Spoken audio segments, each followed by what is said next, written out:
Hola, buenos días a todos. Yo soy el doctor Jesús Eduardo Rosado, residente de Alergia e Inmunología Clínica. Quiero agradecer a la doctora Maricela Hernández Robles su asesoría para la elaboración de esta sesión académica, la cual titulamos Fórmulas de inicio, seguimiento y fórmulas especiales. Antes que nada, quiero comentarles que aunque la alimentación artificial ha sufrido varios cambios e incluso las fórmulas actuales que tenemos en el mercado sustituyen muchos de los nutrientes necesarios para la alimentación y la nutrición de los niños, pues sabemos que la lactancia materna sigue considerándose todavía como la mejor fuente de nutrición infantil. Posteriormente a eso, tenemos que definir qué es una fórmula láctea. Una fórmula láctea, según la Ley Federal de Alimentos, Medicamentos y Cosméticos, se define como un alimento que pretende ser o en su momento representa un uso dietético como alimento de sustituto para los bebés y que simula la composición de la leche humana y que también se considera un sustituto idóneo, tanto parcial o total, de la misma leche. Este también puede llegar a ser una fuente óptima de nutrición para determinados bebés. Y lo importante que hay que mencionar antes de seguir abordando esta charla es la clasificación de los distintos tipos de fórmulas. Las fórmulas se pueden clasificar primeramente dependiendo de los nutrientes por los cuales favorece la alimentación, como completas e incompletas. Las fórmulas completas son las que tienen generalmente todos los nutrientes que suplementan parcialmente los sustitutos derivados de la leche materna, y las incompletas son cuando falta uno o más nutrientes y posteriormente ellos también pueden ser suplementadas en forma de módulos o en forma de suplementos dietéticos. Dentro de la clasificación de completas, que son las que tienen todos los nutrientes, podemos clasificarla de dos maneras. Primeramente, las fórmulas poliméricas, las cuales contienen macronutrientes complejos, y las fórmulas oliméricas, que son derivadas de péptidos y aminoácidos en forma libre. A lo largo de toda esta charla me voy a referir a cada una de estas fórmulas de manera diversa y ahorita vamos a ver por qué. Las fórmulas poliméricas generalmente son las que son derivadas de proteínas naturales o en algún momento tienen proteínas purificadas. Las más importantes, recordemos, derivadas de los compuestos bovinos como son la caseína y las proteínas del suero, y también de componentes vegetales como la soya. Y las oliméricas, que son derivadas de los péptidos y aminoácidos de forma libre, pueden ser tanto de aminoácidos libres, que también se conocen como fórmulas elementales, también extensamente hidrolizadas, que son las semielementales, y fórmulas parcialmente hidrolizadas. A lo largo de toda la exposición me voy a referir de una indistintamente de una u otra forma, pero para que quede claro que en algún momento puedo hablar de aminoácidos libres, que también son fórmulas elementales. Bueno, vamos a empezar mencionando un poquito de la historia. Sabemos que los problemas con respecto a la alimentación de los recién nacidos comenzaron en el siglo XXI, pero este era suplementado a través de las nodrizas. Las nodrizas eran mujeres que se encargaban de amamantar a los niños que por alguna situación la madre no podría realizar este tipo de acción. Es entonces cuando los científicos de esa época empiezan a tener en consideración que hay datos, sobre todo limitados, para mejorar o suplementar más bien la nutrición de estos niños, y comienzan a ser formulados de los cuales puedan garantizar realmente que estos niños pudieran mejorar sus condiciones de alimentación. Es entonces cuando empiezan a crear los sucedáneos de leche artificial, los cuales primeramente empiezan a hacer con contenido de leche de vaca, con harina de trigo o incluso también con harina de malta. Esto trajo serias consecuencias porque la mayoría de los niños de esa época empezaron a morir debido a las condiciones poco higiénicas que se garantizaban con respecto a su alimentación. Posteriormente a ello, a mediados del siglo XXI, la pregunta fue si realmente estos preparados nutricionales complementaban realmente la alimentación completa de un recién nacido. Y un paso importante dentro de la historia fue la que desarrollaron Otto Hübner y Max Rubner al desarrollar el método calorimétrico de alimentación, el cual estableció las calorías aproximadas que podría aportar una onza de este tipo de leche para la nutrición del recién nacido. Avanzó más con respecto a la historia en la formulación infantil, entre ellas datos positivos y también negativos, y para 1970 la leche bovina ya era una tendencia con respecto a la alimentación, pero en este caso había ciertas deficiencias en determinados nutrientes, por lo cual determinados científicos deciden ir agregando otro tipo de nutrientes, entre ellos algunos probióticos, algunos simbióticos e incluso también otro tipo de aminoácidos esenciales.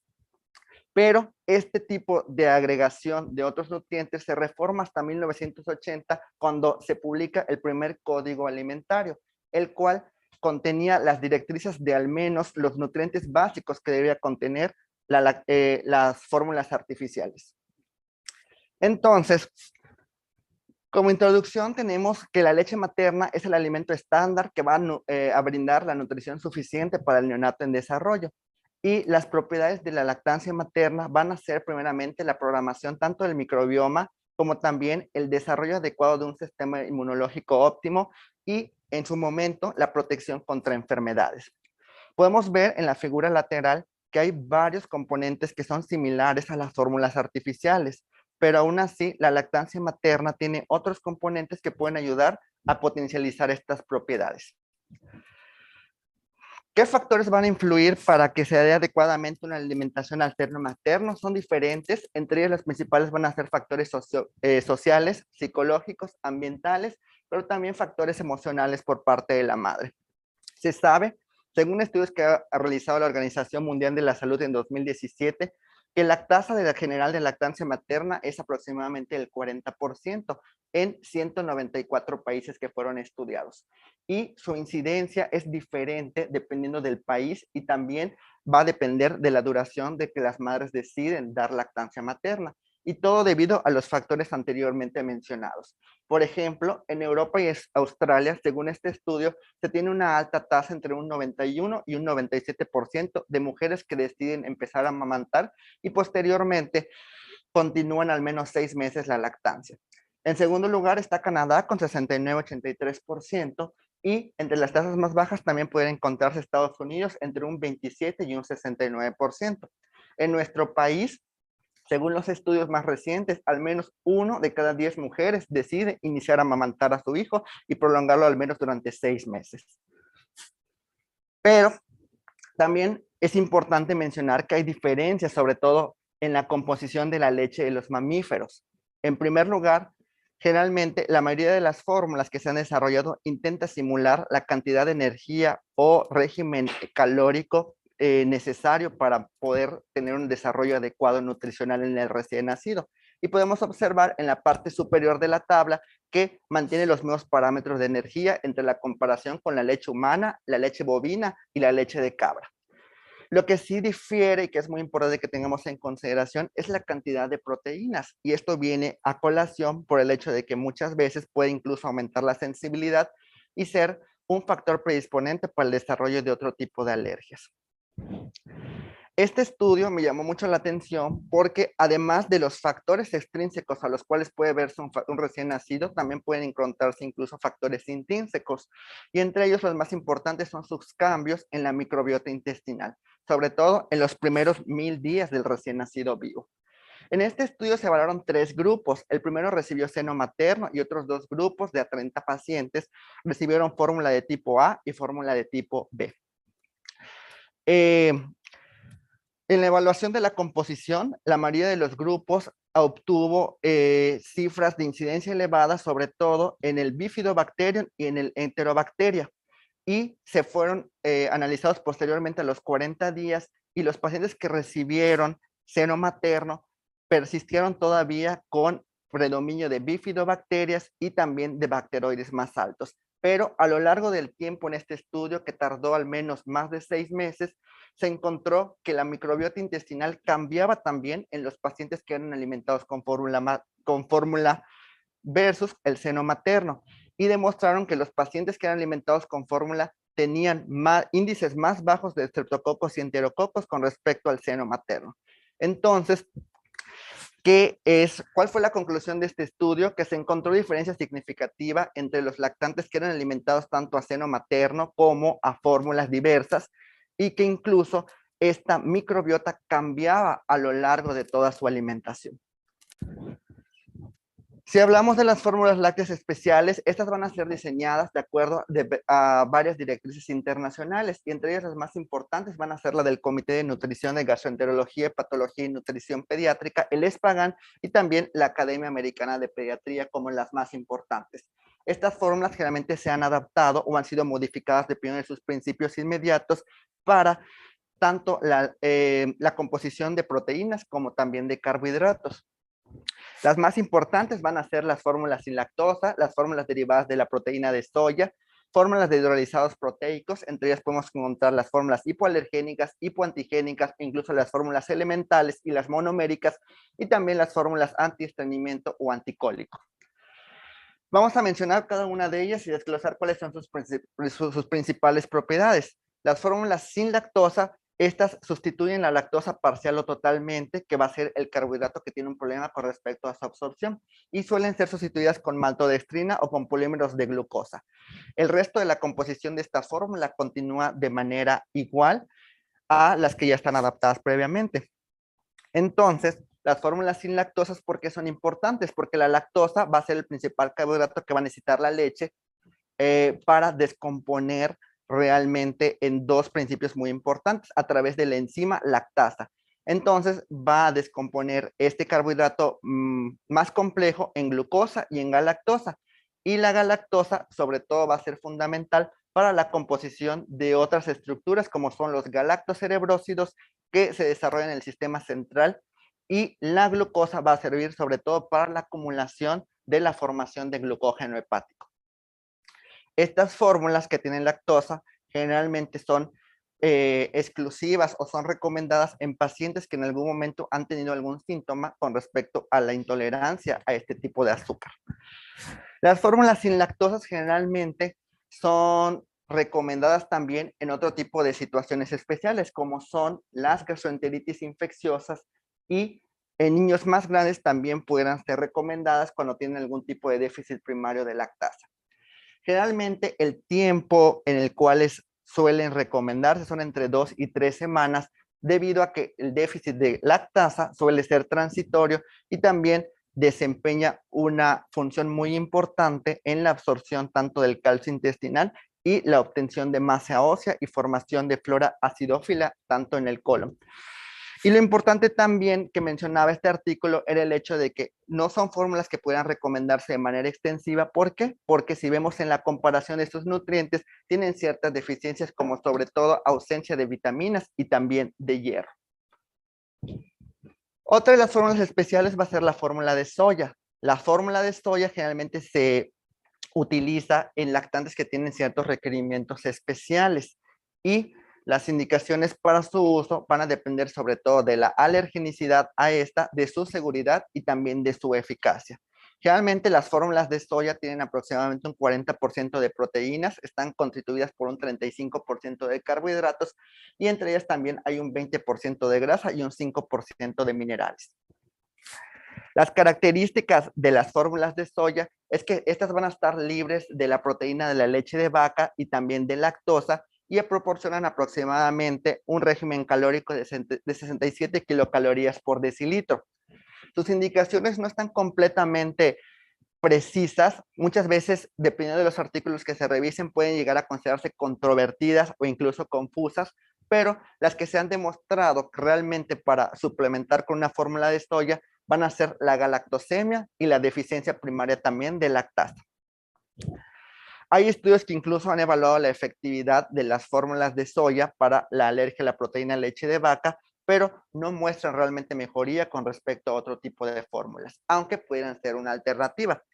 Aún así, también si hablamos de los componentes alergénicos, no solo a las fórmulas, sino también al desarrollo de otro tipo de productos lácteos, como son la leche de soya, que también pudiera provocar ciertas reacciones alérgicas, sobre todo asociadas a orofaringe o sistémicas en pacientes adultos. Estos pacientes adultos han tenido una sensibilización previa a determinados alergenos, como son el polen del abedul, y se debe a su reactividad cruzada a la soya, sobre todo al GLIM-M4. La leche de soya puede considerarse una alternativa, sobre todo en pacientes que en algún momento fueron suplementados con otra leche, como son la leche de los aminoácidos hidrolizados y que no la pudieron tolerar. Sus recomendaciones específicas van a ser en pacientes que no sean menores, que sean más bien mayores de 6 meses, y se puede utilizar hasta 1 año. Y su precaución nada más es por el contenido que tienen alto en una sustancia que se llama fitoestrógenos. porque estos fitoestrógenos van a compartir cierta estructura química, sobre todo con las hormonas de los estrógenos, y también pudieran interferir en las hormonas masculinas del recién nacido. Aún así, hay otros estudios que dicen, bueno, ha habido algunas otras revisiones que dicen que no hay una evidencia concluyente que realmente respalde este tipo de teorías y que afecte realmente el desarrollo humano, la reproducción o alguna función endocrina.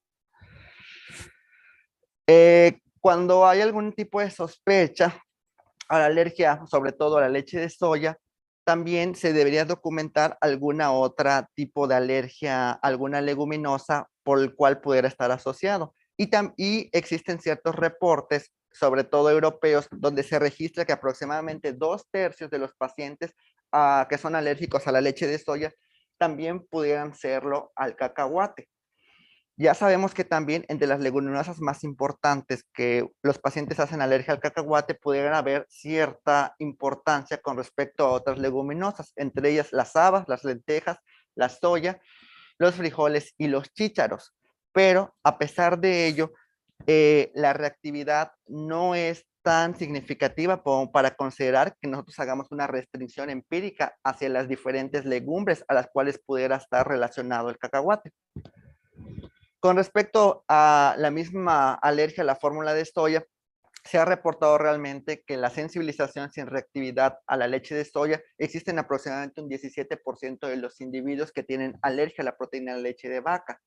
Y la mayoría de ellos suele tolerar realmente la leche de soya a pesar de tener esta alergia. Esto se debe sobre todo a que muchas de las reacciones inmunológicas que ya sabemos derivadas de la alergia a la proteína de leche de vaca pueden ser tanto derivadas como mediadas por IgE como no mediadas por IgE, incluso deben tener un componente mixto, y el componente por el cual se atribuye la reactividad a la leche de soya es más bien una molécula que es similar a la caseína, que se conoce como glicina A5B3. La seguridad de la fórmula de soya al principio, con respecto a la edad, pues generalmente entre 2 a 10 años nosotros sabemos que se reduce aproximadamente de un 4 a un 10% la sensibilización por IgE específica a los alérgenos a la leche de vaca. Pero esto pasa contrariamente a la leche de soya. ¿Por qué? Porque conforme va aumentando más la edad del paciente, aumenta más el riesgo de sensibilización y va de un 2 a un 7% en el mismo periodo comparativo con respecto a la alergia a la proteína de la leche de vaca. Si hablamos de otro tipo de fórmulas especiales, tenemos que mencionar las fórmulas de aminoácidos. Estas fórmulas de aminoácidos pueden incluso considerarse como hipoalergénicas porque han sido demostradas que en ciertos pacientes que presentan ciertas alergias, como la alergia a la proteína de la leche de vaca, pueden ser una alternativa, dependiendo de la hidrólisis de sus proteínas, como tratamiento. Entonces, estas fórmulas hipoalergénicas van a tener un alto grado de hidrólisis, lo cual las vuelve también fórmulas extensamente hidrolizadas. Aproximadamente de un 85 a un 100% de los péptidos tiene un peso menor de 5000 Daltons. Incluso hay ciertas fórmulas, dependiendo de la composición, que incluso puedan tener un peso inferior a 1500 Daltons. ¿Esto a qué se refiere? Que la hidrólisis de las proteínas es tan alta que disminuye su poder de alergenicidad, por lo cual se consideran hipoalergénicas. Pero aún así, dependiendo del grado de hidrólisis, tenemos también que ciertos péptidos todavía puedan conservar sus epítopos susceptibles y pudieran causar reacciones alérgicas a proteínas de la leche de vaca. Generalmente en las fórmulas hipoalergénicas, pues la composición de los demás componentes como las vitaminas y los minerales, prácticamente se va a mantener igual. Y hay ciertas fórmulas que a pesar de ser hipoalergénicas también, como les había mencionado anteriormente, pudieran presentar una respuesta, sobre todo dependiente de la hidrólisis de sus proteínas.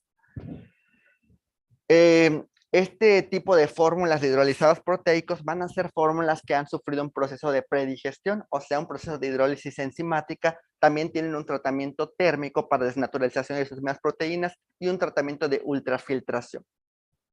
Generalmente, los derivados de este tipo de fórmulas pueden ser tanto fórmulas proteínas derivadas tanto de caseína como también del suero o también incluso de ambas. Y esto es importante, ¿por qué? Porque explicaría por qué muchas veces un paciente puede mejorar con determinada fórmula que está en base a caseína y cuando él es susceptible a la alergia a las proteínas del suero y viceversa. También Hay ciertos hidrolizados, sobre todo en la caseína, que pueden tener altas concentraciones de otros tipos de aminoácidos, como son la tirosina, la fenilalanina y la metionina, y los hidrolizados de las proteínas del suero tienen mayor cantidad de otros aminoácidos, como son la treonina, y estas van a aumentar sobre todo también los niveles de valina, metionina y fenilalanina. También el grado de hidrólisis va a ser importante porque esto nos va a permitir dividir este tipo de fórmulas hipoalergénicas en semielementales o incluso en fórmulas hipoantigénicas. Bueno, con respecto a su composición, ya habíamos mencionado que la mayoría de ellas va a tener los mismos componentes que las fórmulas estándar y los hidratos de carbono pueden incluso eh, presentarse ya sea con lactosa o con algún polímero derivado de la glucosa, y también estos van a estar en algunos preparados, incluso se suele prescindir de la lactosa, sobre todo cuando son pacientes que tienen algún tipo de disminución en la actividad de la lactasa intestinal. Y también los lípidos, que son los de cadena corta, se presentan en una proporción inferior aproximadamente al 40% del total de sus grasas. Estas fórmulas, vamos a hablar específicamente de cada una de ellas. Las que han sido extensamente hidrolizadas, que son las que tienen menos poder alergénico, son las que contienen muchas veces proteínas derivadas de la caseína o también del suero. ¿Cómo es el principio? Pues han sido calentadas y tratadas para descomponer casi toda la proteína y por eso disminuye su potencial alergénico. Y en los niños con alergia a la proteína de la leche de vaca, estas pueden reaccionar de manera distinta o individualizada, y era lo que les comentaba. Va a depender primeramente de la relación que existe entre la cantidad de proteínas del suero y la cantidad de proteínas de caseína que también, y también depende de la sensibilización que ha tenido el paciente, si es a la misma caseína o es a la proteína a las proteínas del suero. Y también incluso estas fórmulas altamente hidrolizadas suelen también recomendarse en pacientes que presentan alergia a la proteína de leche de vaca, pero que no tienen respuestas mediadas por IgE, y puede incluso esperarse hasta 4 semanas, dependiendo de su tolerancia, para decidir si se mantiene esta misma leche o se modifica. Las fórmulas que no están completamente hidrolizadas también se conocen como fórmulas parcialmente hidrolizadas. Estas, la mayoría de ellas están en base al suero. Generalmente se suelen utilizar en pacientes que tienen síntomas digestivos como cólicos o síntomas leves de tipo de reflujo, y también se ha estudiado que se analizan que estas fórmulas estándar con respecto, que estas fórmulas parcialmente hidrolizadas no tienen ninguna evidencia clínica significativa mayor con respecto a las fórmulas estándar. Lo importante aquí, según las guías europeas, es que no confundamos realmente las fórmulas extensamente hidrolizadas, que son las que tienen una mayor cantidad de procesamiento químico con respecto a su hidrólisis, con respecto a las fórmulas parcialmente hidrolizadas, porque al menos en Europa se hace la diferencia, ya que las fórmulas parcialmente hidrolizadas se pueden comprar de venta libre al público, y en otras incluso necesitan receta médica. Y esto es dependiente porque las fórmulas parcialmente hidrolizadas aún conservan cierto grado de alergenicidad y pudieran no ser recomendadas en enfermedades muy específicas. El grado más alto de hidrólisis que se alcanza son con las fórmulas de aminoácidos. Este tipo de fórmulas realmente son, digamos, la tercera línea cuando los pacientes no tienen una resolución completa de sus síntomas, sobre todo los derivados de la alergia a la proteína leche de vaca, y tras el uso de al menos 4 semanas de una fórmula extensamente hidrolizada. Las directrices o las pautas que se han generado para indicar ese tipo de fórmulas es que en algunos estudios sugieren que aproximadamente el 10% de los niños no alcanza una respuesta completa a en la alergia a la proteína leche de vaca con una fórmula extensamente hidrolizada. Y esto se debe a que se cree que hay un fenotipo diferente que se conoce como alergia a la proteína leche de vaca tardía, sobre todo que va a tener manifestaciones a nivel gastrointestinal, de piel, o incluso que tiene mecanismos mixtos, los cuales no están mediados por IgE. Entonces, secundaria a esta teoría, algunos autores incluso indican que puede haber un periodo de 4 semanas para considerar un cambio de una fórmula a otra, sobre todo en pacientes que no tienen síntomas mediados por IgE y que la mayoría de sus síntomas son gastrointestinales. Pero esto lo respaldan ciertos estudios, por ejemplo, en 2007, cuando se hizo un metaanálisis que evaluó la fórmula de aminoácidos con pacientes con múltiples sensibilizaciones alimentarias y que encontró realmente que sí había una mejoría con respecto a sus síntomas clínicos. Aún así, esto no se puede generalizar debido a que la muestra que ellos estudiaron fue muy pequeña. Pero también hay otros estudios que han demostrado que esta fórmula de aminoácidos es superior en determinadas patologías, por ejemplo, en la estofagitis eosinofílica, con al menos un 90% de remisión de los síntomas clínicos y también con respecto a la mejoría histológica. Hay otras pautas, entre ellas la Academia Americana de Alergia, Asma y Inmunología, que sugiere que este tipo de fórmula pudiera ser incluso la primera línea en afecciones gastrointestinales no mediadas por IgE. En otras patologías específicas, como el síndrome de enterocolitis inducida por proteínas, pues ya sabemos que va a ser la presentación más grave de las reacciones que no están mediadas por IgE. Y generalmente este tipo de síndrome se suele presentar de 1 a 4 horas tras la ingesta de los alimentos. Y uno de los más principales va a ser la leche. Los síntomas del síndrome de enterocolitis va a ser vómitos profusos, diarrea, que muchas veces puede estar o no acompañada de sangre, y en casos más graves, datos de hipovolemia o incluso de shock. Se han hecho estudios, aunque con muy pocos pacientes, por la característica principal de la gravedad de este síntoma, de este síndrome, perdón, y todavía no hay datos claros de cuál fórmula utilizar. Pero se recomienda que sea una fórmula de aminoácidos. La fórmula de aminoácidos también puede utilizarse en ciertas enfermedades específicas y las guías recomiendan también que pudiera ser una alternativa en pacientes que tienen dermatitis atópica, sobre todo cuando es necesario suplementar tras la lactancia o cuando se demuestra que este tipo de pacientes también tiene fallas en el crecimiento.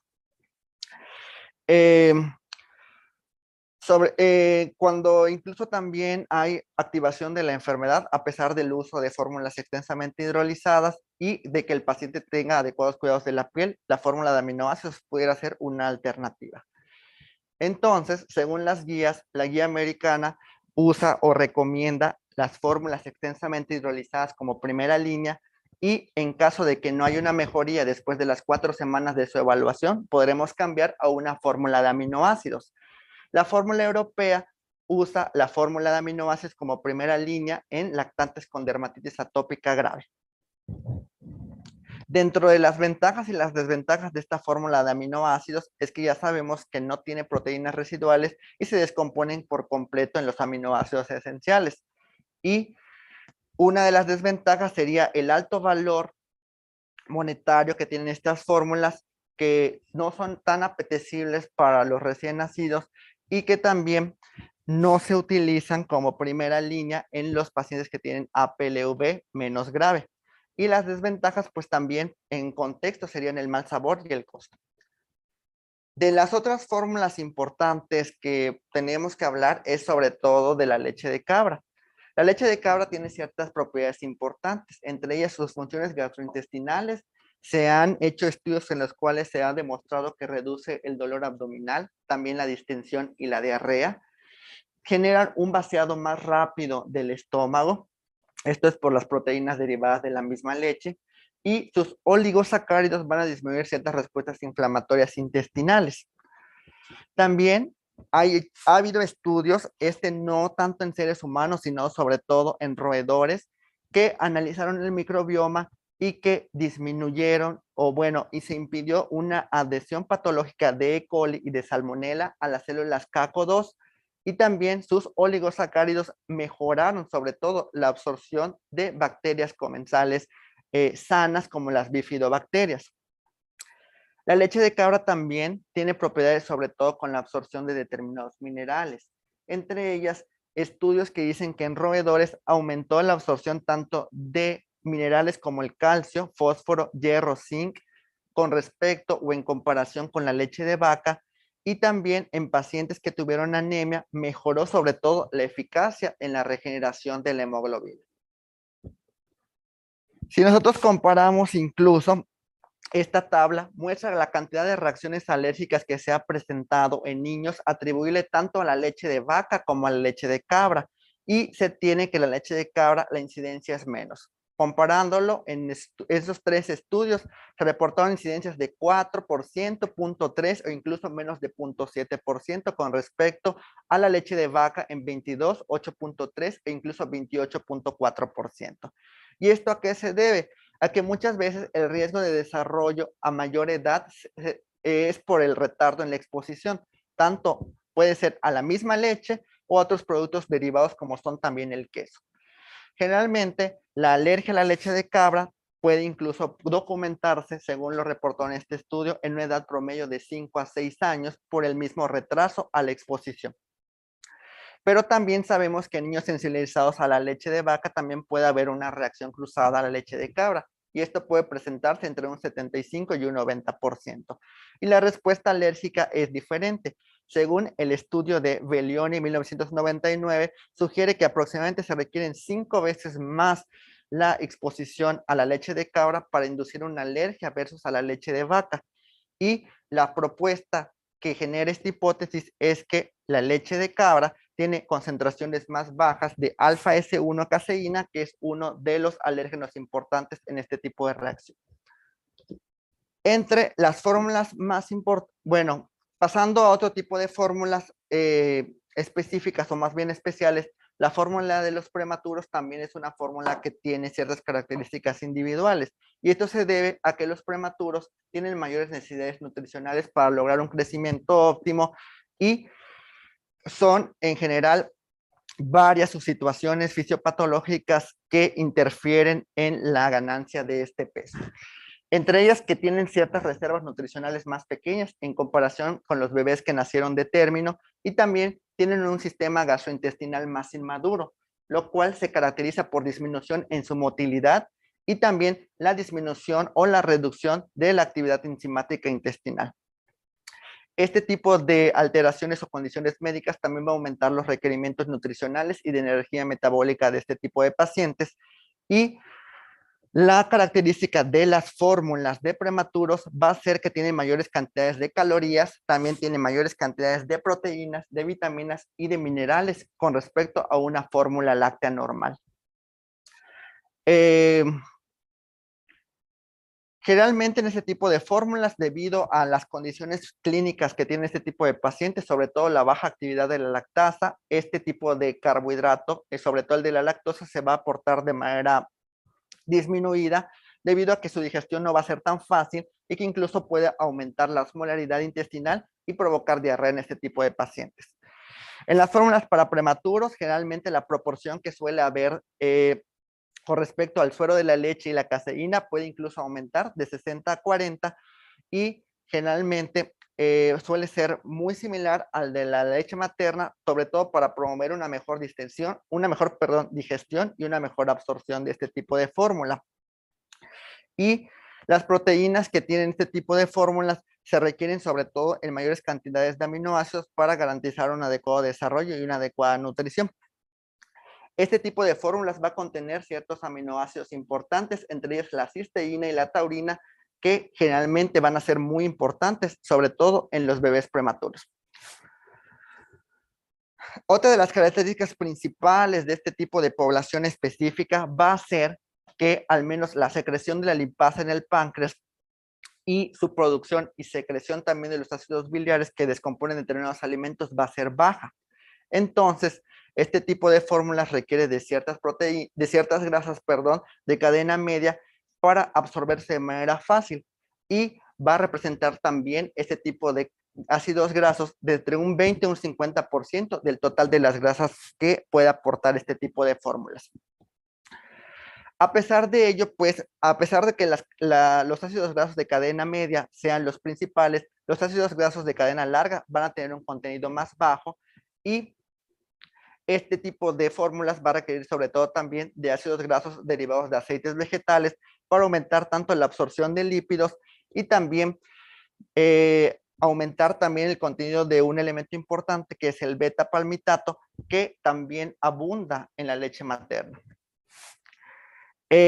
¿Cuáles son las pautas o cuáles son los requerimientos que se utilizan en este tipo de fórmulas? Pues este tipo de fórmulas generalmente suele tener o suele utilizarse cuando el bebé ya tiene entre 34 y 36 semanas o llega a alcanzar incluso un peso corporal de entre 2.5 a 3 kilos.